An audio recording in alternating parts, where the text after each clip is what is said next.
Good morning বন্ধুরা, কেমন আছেন সবাই? আমি খুব ভালো আছি। আশা করি আপনারাও সবাই খুব ভালো আছেন। আজ শনিবার সকাল থেকেই আমি আমার ভিডিওটা শুরু করলাম। আপনাদেরকে প্রথমে আমি আমার বাড়ির আশপাশটা একটুখানি ঘুরিয়ে দেখাই।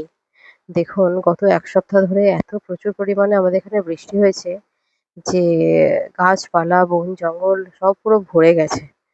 এই দোপাটি ফুলের চারাগুলো দেখতে পাচ্ছেন? এগুলো কিছুদিন আগে আমরা চারা লাগিয়েছিলাম। ছোট্ট, ছোট চারা। তো এখন এত বড় হয়ে গেছে গাছগুলো, পুরো জঙ্গল ঝোপঝাড়ের মতো অবস্থা হয়ে গেছে। এই রাস্তাটা দেখতে পাচ্ছেন এত স্লিপারি হয়েছে, বৃষ্টির জল পড়ে, পড়ে কতজন যে এখানে পড়েছে স্লিপ করে। আর বৃষ্টির জলে আমাদের পুকুর পাশে একটু জল জমে রয়েছে, সেটাও এত প্রচুর এত ভরে গেছে, জল নামছেই না। বৃষ্টি আমার একদমই ভালো লাগে না। গত ১ সপ্তাহ থেকে তো সূর্য দেখাই পাওয়া যায়নি। তো এই শিউলি ফুলের গাছটা আমি আপনাকে দেখাচ্ছি। এটা একদম প্রায় শুকিয়েই গেছিল। কিন্তু এটাতে এই বৃষ্টির জল পাওয়ার পরে এত পাতা এসে গেছে, আর ফুলও হচ্ছে অল্প, অল্প। শিউলি ফুল তো আমার খুব পছন্দের ফুল। আজকে সারাদিন আমি আপনাদেরকে দেখাবো আমার দুপুরের মেনু, রাতের ডিনার সব শেয়ার করব। আপনারা সাথে থাকবেন প্লিজ। এই বড়, বড় বাটা মাছগুলো দেখছেন? বাবা আজকে বাজার থেকে এনেছে। এত বড়, বড় বাটা মাছ সচরাচর দেখা যায় না। বাটা মাছ আমার একটা খুব প্রিয় মাছ। মোস্টলি আমরা জ্যান্ত মাছই খাই।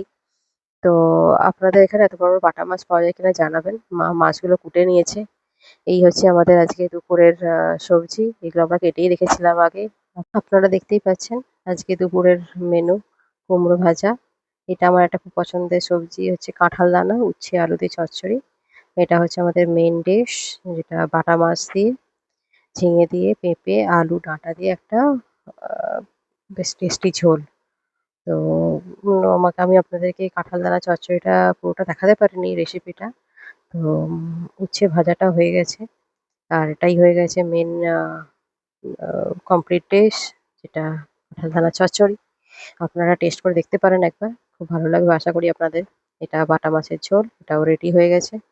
এই হচ্ছে আমাদের কমপ্লিট খাবার দুপুরের। দেখুন বাটা মাছটা কত সুন্দর দেখতে লাগছে, আর খেতেও সত্যি খুব ভালো ছিল মাছটা। আর লাস্টে আজকে আমাদের একটু মিষ্টিও রয়েছে। তো এই ছিল আমাদের দুপুরের মেনু।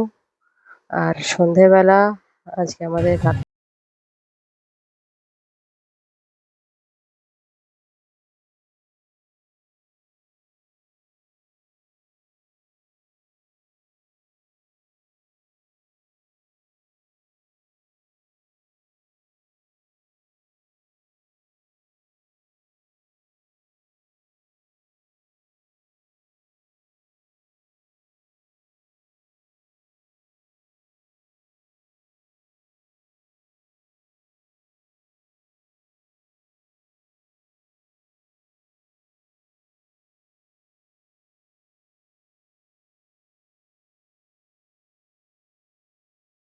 দেখো আমার রাতের ডিনার। দেখতেই পাচ্ছেন আজকে রাতের ডিনারে একটা স্পেশাল খাবার হয়েছে আমাদের, যেটা হচ্ছে তালের পাল্প দিয়ে রুটি এবং পরোটা। আপনারা জানেন যে তাল এমন একটা সিজনাল ফল যেটা নর্মালি বর্ষাকালেই পাওয়া যায়, এবং তাল দিয়ে যে সমস্ত খাবারগুলো বানানো হয় নর্মালি রুটি পরোটা বলুন বা পিঠে পুলি, পায়েস, এগুলো খুব সুস্বাদু খাবার। আর বর্ষাকালে মাঝে মাঝেই আমাদের তালের রুটি পরোটাটা হয়ে থাকে। তালের পাল্পটা বের করার একটা বিশেষ পদ্ধতি আছে। কোনোদিন সুযোগ পেলে আমি আপনাদের সেই ভিডিওটাও আমার চ্যানেলে দেখাবো। আমরা তালের পাল্পটা বের করে একটু চিনি দিয়ে গরম করে নিয়েছি। তালের রুটি পরোটা একটু মিষ্টি মিষ্টি খেতেই আমরা পছন্দ করি। দেখুন তালের রুটিগুলো কত সুন্দর ফুলেছে, পুরো দুফল হয়ে ফুলেছে। আর আমাদের যে মাসিমা রান্না করেন, উনি খুব ভালো রান্না করেন, রুটি পরোটা খুব ভালো বানাতে পারেন, এবং তরকারি ওনার হাতে খুব সুস্বাদু খেতে হয়। তো এখানে আমাদের তাহলে রুটি পরোটাটা রেডি হয়ে গেছে। আর সঙ্গে ছিল ডিম দিয়ে ফুলকপি দিয়ে একটু ঝোল। এই তরকারিটা খুব টেস্টি খেতে হয়েছিল। তো রাতে আমি একটু ভাত ছিল, তো ভাত দিয়ে ফুলকপি দিয়ে ডিম দিয়ে তরকারি খেয়েছিলাম।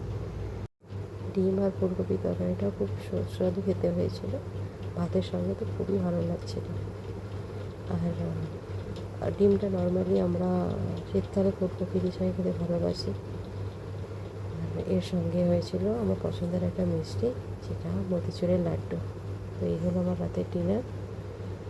আশা করি আমার এই রোজ নামচা আপনাদের সবার খুব ভালো লেগেছে। সঙ্গে থাকবেন, ভালো থাকবেন।